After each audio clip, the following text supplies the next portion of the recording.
Hello my dear students. It is video number 3.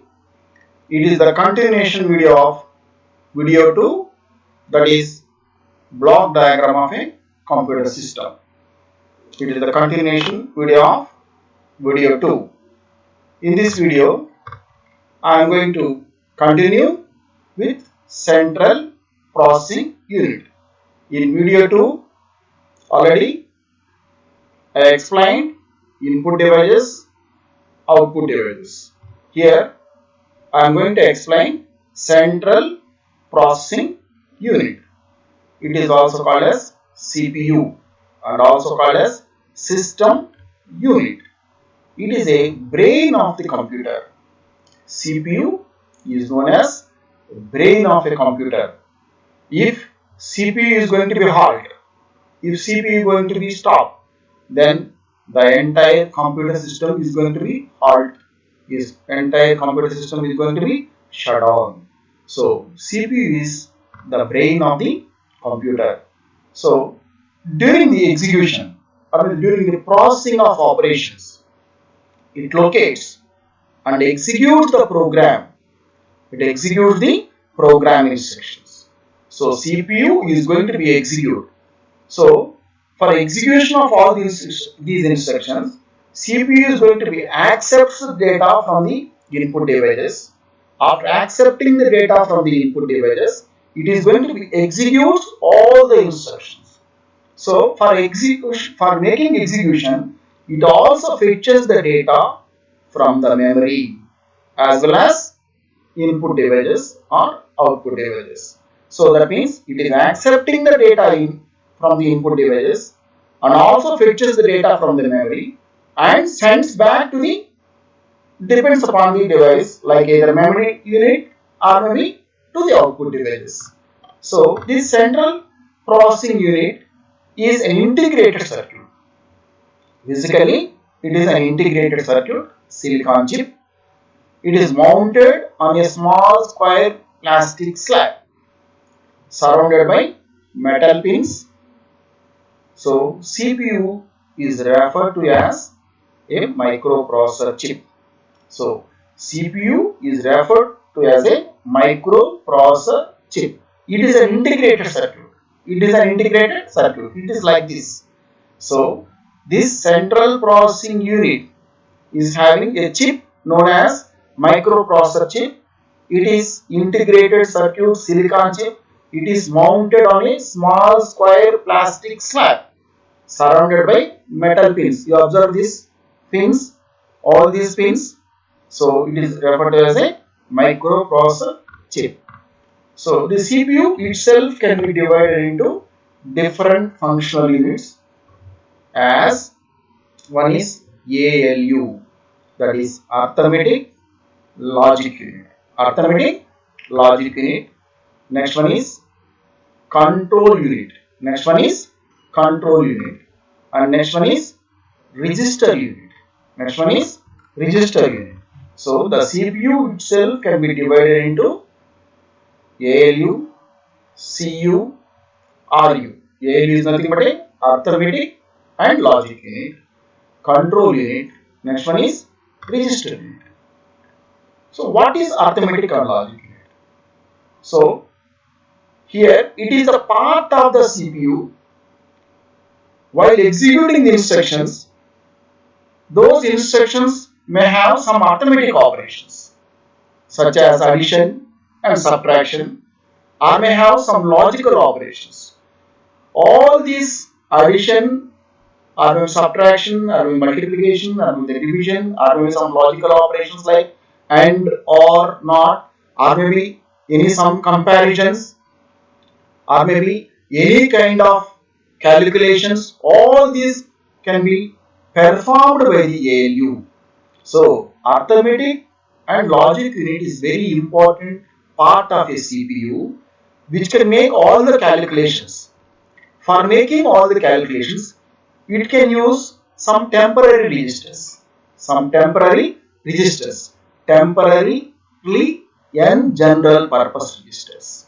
So this arithmetic logical unit is going to compute the data, is going to perform the operations like arithmetic operations or maybe logical operations or maybe comparisons while executing the programs. So all these operations can be performed by the ALU according to the instructions of the CPU.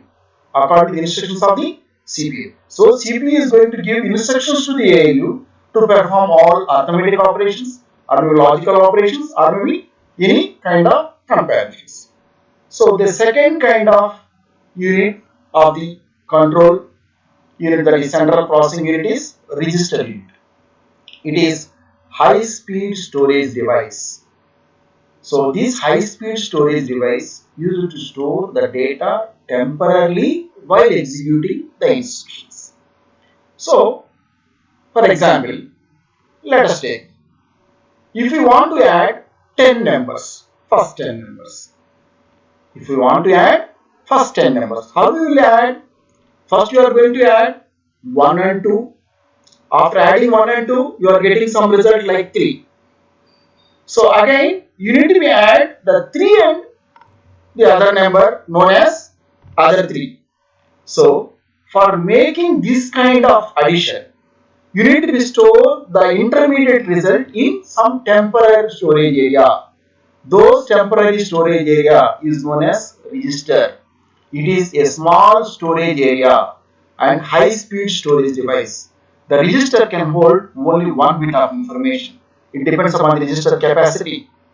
So some registers may be 8 bits, some registers may be 16 bit, some may be 32 bit. So in later next semester, in further semesters, you are going to learn about registers. So here it is a high speed storage and low storage capacity device. Low storage, and it can hold very limited amount of data. So these registers can hold the data temporarily while executing the instructions. It consists of different types of registers used for several purposes like AX, BX, CX, IR, PC, etc. So the very important register is the instruction register. Instruction register. So it holds the address of the current instruction being executed. What the actual current instruction is being executed can hold by the IR. That means actual execution will take place in this IR only. Actual execution will take place in IR only. So it is the one of the important register in register unit. It holds the currently being executed instruction. Whatever the instruction you are currently executing, that can be holded by this one. So the IR is going to be holds the currently being executed instruction. And the next kind of another important register is the PC. It is called PC, that is known as program counter. Program counter. So the program counter is a register. It holds the address of the next instruction to be executed. Address of the next instruction. What the next instruction is. So that means IR is holding the currently being execution. That means actual execution will take place in this IR. But PC is going to point the what the next instruction is to be executed. What the next instruction is going to be executed. And third kind of unit is the control unit. It coordinates the processing by controlling the transfer of data. Transfer of the data and instructions between main memory and the registers in the CPU. So CPU, it is the central nervous system of a computer. So which coordinates, which governs all the instructions of the computer family. Control unit is going to give the instructions to all the components of the computer family. So when to accept the data, how much data is going to be accepted, when to going to produce the data to the output device, when it can fetch the data from the memory, how much time it is going to be executed, so where it is going to be stored, in which location it is going to hold the data. So all the components can be governed by this control unit. Governed by the control unit, which is going to give the instructions to all the components. So controlling the transfer of data or maybe instructions between main memory and the registers in the CPU. So control unit is going to be give the instructions to all the components. That means it coordinates the execution of ALU to perform operation on data stored in the particular registers. So that is about central processing unit. The next kind of very important unit is the memory unit. So what is memory? In general, whenever we thought about memory, memory is meant for storage. Memory is meant for storage. It holds some data. Memory is not only meant for storage, it also meant for execution. It is also meant for execution. That means while executing the instructions, all the instructions can be stored in memory only. Can be stored in memory only. Later we'll discuss those things. So memory unit is used to store the data. Used to store the data. So it consists of an ordered sequence of storage locations called as a memory cell. Memory cell. So memory is made up of the semiconductor storage cells. Those called as a memory cells. Those called as a memory cells. Each memory cell has a unique address. Unique address. Each cell, each memory cell is going to represent or is going to hold one bit of information. Is going to hold one bit of information. So memory is used to store the data. Primarily used to store the data. So data is stored in memory as binary digits called as a bits. Bit is nothing but a binary digit. Binary digit. So binary digit in the sense binary. BI is binary. BI is binary. Digit.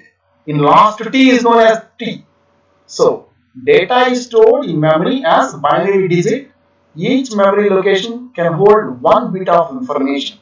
So here a memory cell is grouping of small units called as a bytes. So a group of bits is called as a bytes. In 8 bits is called as a 1 byte. 8 bits is called as a 1 byte. So memory cell is grouping of smaller units called as a bytes. So each byte is combination of 8 bits. So 8 bits is known as the byte. So each bit is capable to the data as binary digit either 0 or 1. So data is stored in memory as binary digits is called as a bits. So here memory cell is grouping of smaller units called as a bytes. Each byte is combination of 8 bits. That is each bit is capable to the data as either 0 or 1 only. So let's look this. So a group of 8 bits is known as a bytes. Group of 8 bits is known as a byte. And a group of 1024 bytes is known as a kilobyte. That is called as KB. It is 1024 kilobytes is known as the megabyte. Similarly, 1024 megabytes is called as a gigabyte. All of you please carefully note down all these because in some interviews they may ask what is byte. Byte is nothing but how many bits. 1 gigabyte is nothing but how many megabytes, like that. So 1024 gigabytes is nothing but 1 terabytes. 1024 terabytes is nothing but 1 petabyte. 1024 petabytes is nothing but 1 exabyte. 1 exabyte. 1024 exabytes is nothing but 1 zettabyte. 1024 zettabytes is nothing but 1 petabyte. So the notations like byte, kilobyte, megabyte, gigabyte, terabyte, petabyte, exabyte, zettabyte, yottabyte. In practice, automatically you may remember all these. Don't worry about this. So a byte is a 8 bits. A byte is a 8 bits. So a group of 8 bits is known as a byte. Here, now we come to the actual memory. Now, memory is divided into two types. One is known as the primary memory.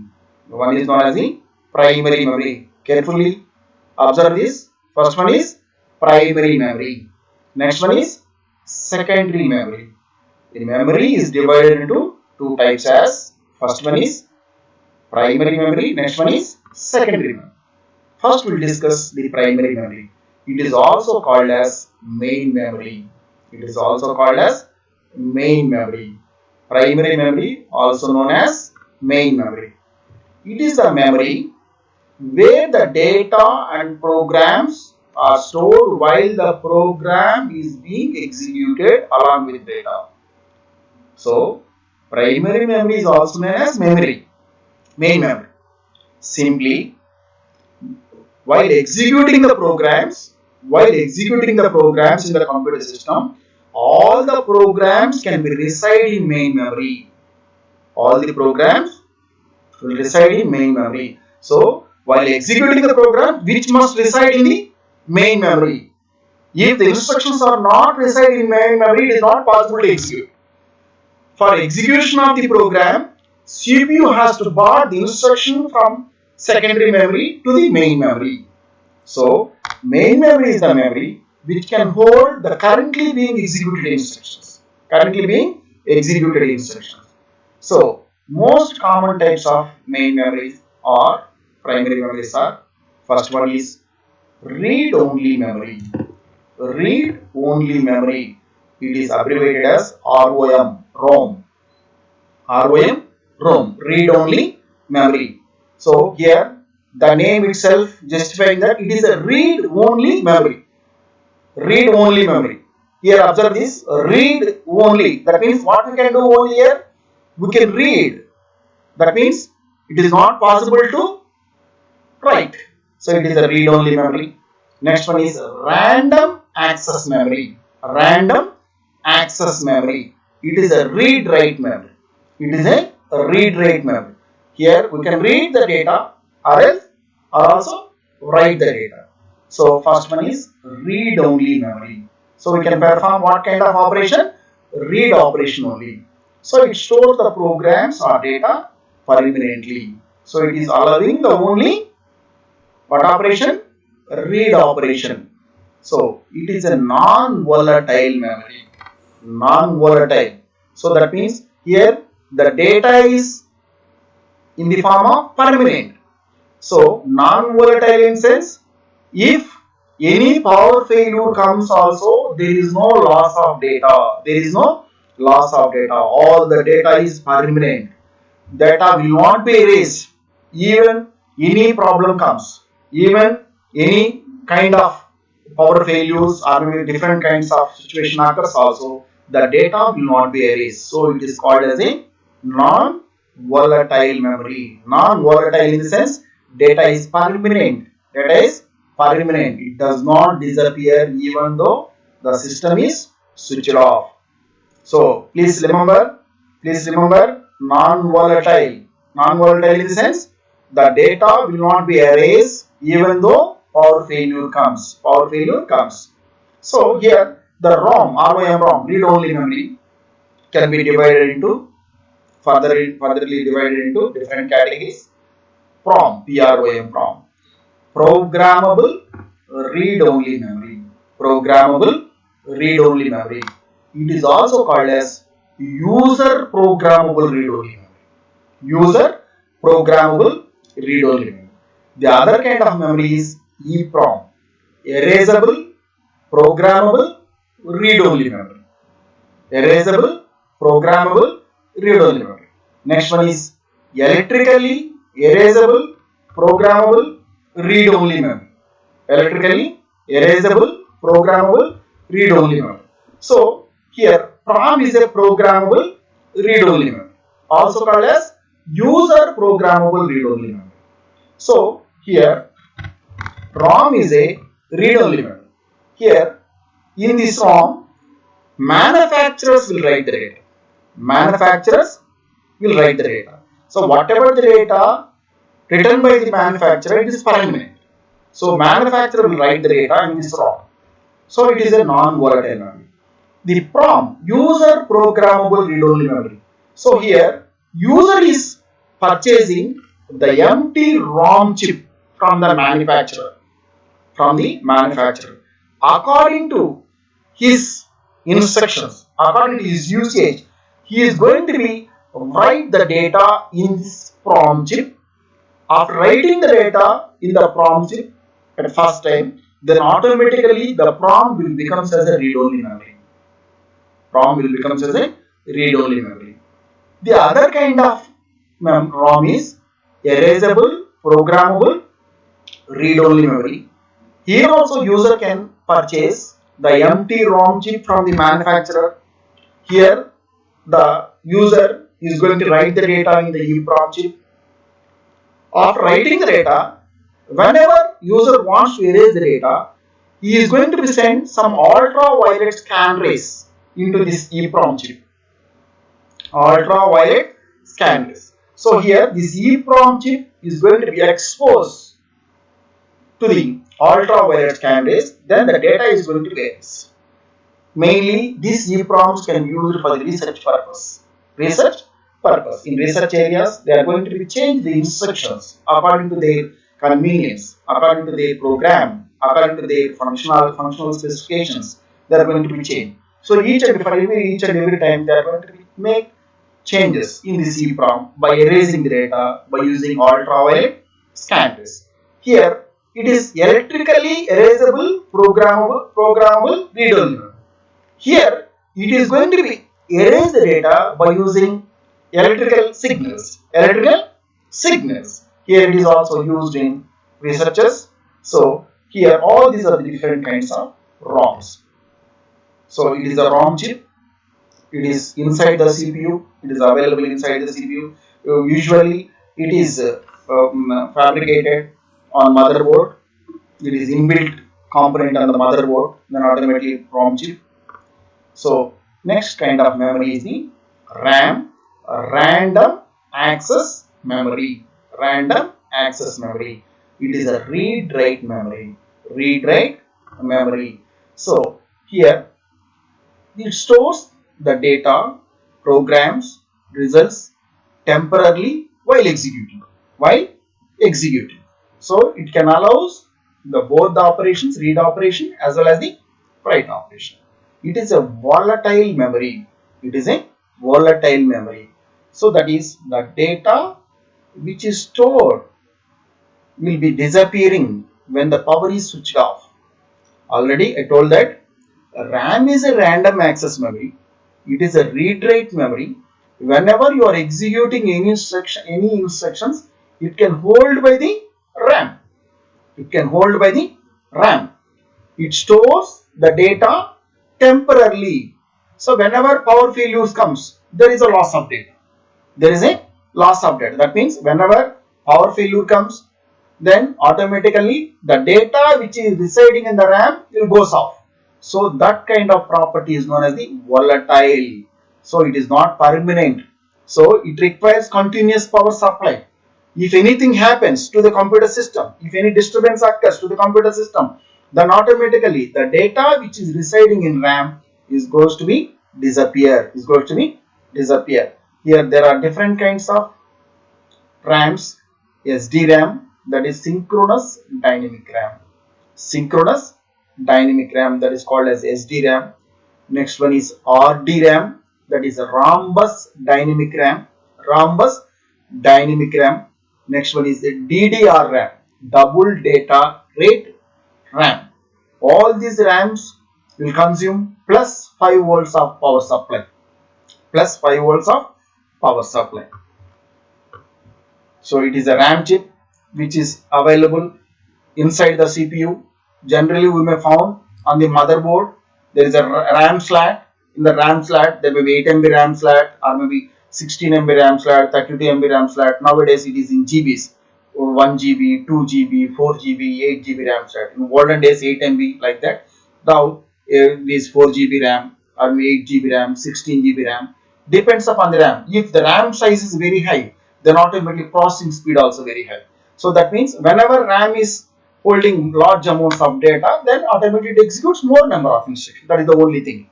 So the execution is also takes place based on the RAM size, based on the RAM size. So another kind of very important primary memory is known as cache memory. It is also one kind of primary memory. Cache memory, it is a special memory. Cache memory is a special memory. It is a high speed buffer. It is a high speed buffer. So here it allows the processor to access the data more rapidly than from the memory located elsewhere on the system. Cache memory is a high speed memory which holds all the frequently needed instructions. All the frequently needed instructions. It resides in between main memory and the control unit. Main memory and the control unit. Already told that whenever you are executing any instructions, those instructions are holding in main memory. So CPU is going to be instructions from the fetch from the instructions from the main memory. So it takes some delay process. In order to reduce the delay, a special small kind of memory and high speed buffer, low storage memory, fastest memory, costliest memory is known as cache memory. Is known as the cache memory. So this memory is going to be hold very limited amount of data which is frequently needed by the CPU. Which is frequently needed by the CPU. Whenever CPU wants fetch any data, first it is look into the cache memory. All the frequently needed instructions can hold by the cache memory. If those instructions are found in cache, simply it can transfer to the main memory. It can transfer to the main memory. So RAM is very expensive in cost and has limited storage capacity, so that large volumes of data is not possible to store in RAM. For making use of huge amounts of data, it is better to select secondary storage devices. So the other kind of memory is the secondary memory. It is also called as auxiliary memory. It is also called as auxiliary memory. So it is less expensive while compared to the RAM. While compared to the RAM. So it holds the large amounts of data. Large amount of data. These are also known as auxiliary devices. Auxiliary devices. Examples are hard disk, floppy disk, zip disks, CDs. I hope all you know CDs, optical disc, digital video discs, DVDs, and magnetic tapes, magnetic drums, etc. All these are the secondary storage devices. Hard disk, all the computer systems or maybe laptops is having hard disks. Similarly, floppy disk in olden days, for backupping the data, majority of the people are used the floppy disks, and nowadays we are using the CDs and DVDs or maybe pen drives, etc. All these are the different devices. So when it comes to the memory, already we gone through the different memories like primary memory. Next one is the secondary memory. Primary memory is going to be either RAM or ROM or cache memory. Secondary memory is going to be stored the large amounts of data. So while executing the instructions, all the instructions will hold by the main memory. So in order to speed up the execution, they use the special memory called as a cache memory. So this memory hierarchy, how the memory arrangement is in the system. The memory hierarchy is arranged in the system based on the cost as well as the speed as well as the storage. By observing this diagram, here all the storage devices are arranged in systematic fashion. Like first, let us look this secondary memory. It is high in storage. Secondary memory is in high in storage. So it can hold the bulk amounts of data. So the main memory, it can hold very limited amount of data. Whatever the instructions are executing by the CPU, that can hold. And the next one is the cache memory. It holds very limited amount of data compared to the main memory. Only frequently needed instructions can be stored. And the other kind of the storage area is the register. So it can hold very little amount of data in the form of temporary purpose, which can be used by the ALU, which can be used by the ALU. Already we discussed these registers in ALU. Already there we discussed two registers. One is IR, next one is PC. IR is nothing but a what? Currently being executed instructions can hold by the IR. PC, address of the next instruction is going to be executed. So while it comes to the memory hierarchy system, here the arrangement are, so it is the costliest device. It is the costliest device. So top of the hierarchy, it consists of the costliest device, high cost device. Register is costliest device, and here cost bit storage is very high, very limited amount of storage. And while compared to the registers, cache memory cost is somewhat lower. Why? Because it holds some amount of large amount of data than the register. So here cost is somewhat lower than the register. And main memory, here its cost is somewhat lower than the cache. And the secondary memory, its cost is very lower than the main memory. So from top to bottom, while observing the top to bottom, registers cost is very high, secondary memory cost is very low. So from top to bottom, while it is moving towards the bottom, cost is decreasing. Cost is decreasing. And the access speed, from observe from the bottom to top. So here it can hold large amount of data. The access speed is very low. Why? Because it is having large number of semiconductor storage cells. And comes to the main memory, it is somewhat faster than the secondary memory. While comes to the cache memory, it is somewhat faster than the main memory. While comes to the registers, it is somewhat faster than the cache. So while observing the bottom to top of the memory hierarchy, here speed of the secondary memory, speed of access is very slow. While moving from bottom to top, it increases the speed of access. It increases the speed of access. At the same time, again come from top to bottom. For storage, it can hold very little amount of data. Cache is holding somewhat larger than the registers. Main memory is holding somewhat larger. Secondary memory is going to be holds large amount of data. While comes from the top to bottom, register can hold very little. While moves towards the bottom side, it can hold, the bottom devices can hold large amount of data. So from bottom to top, speed is increasing. From top to bottom, cost is decreasing, and storage capacities are increasing. Storage capacities are increasing. So the program must be transferred from secondary storage device to main memory before it can be executed. So user submits input data from input devices to process the instructions. These values are stored in computer's main memory. So depending upon the type of the instructions, CPU manipulates with the interaction of main memory. Results are again stored in the main memory. As all you know that the main memory is going to force the currently being instructions. Finally, main memory can be displayed on output devices and possible to store in the secondary devices for future reuse. So secondary storage device permanently holds the data. Permanently holds the data. It is all about anatomy of computer. So for better understanding, go through the video 2 and 3 at once. So video 2 and 3 is going to deal with the anatomy of computer.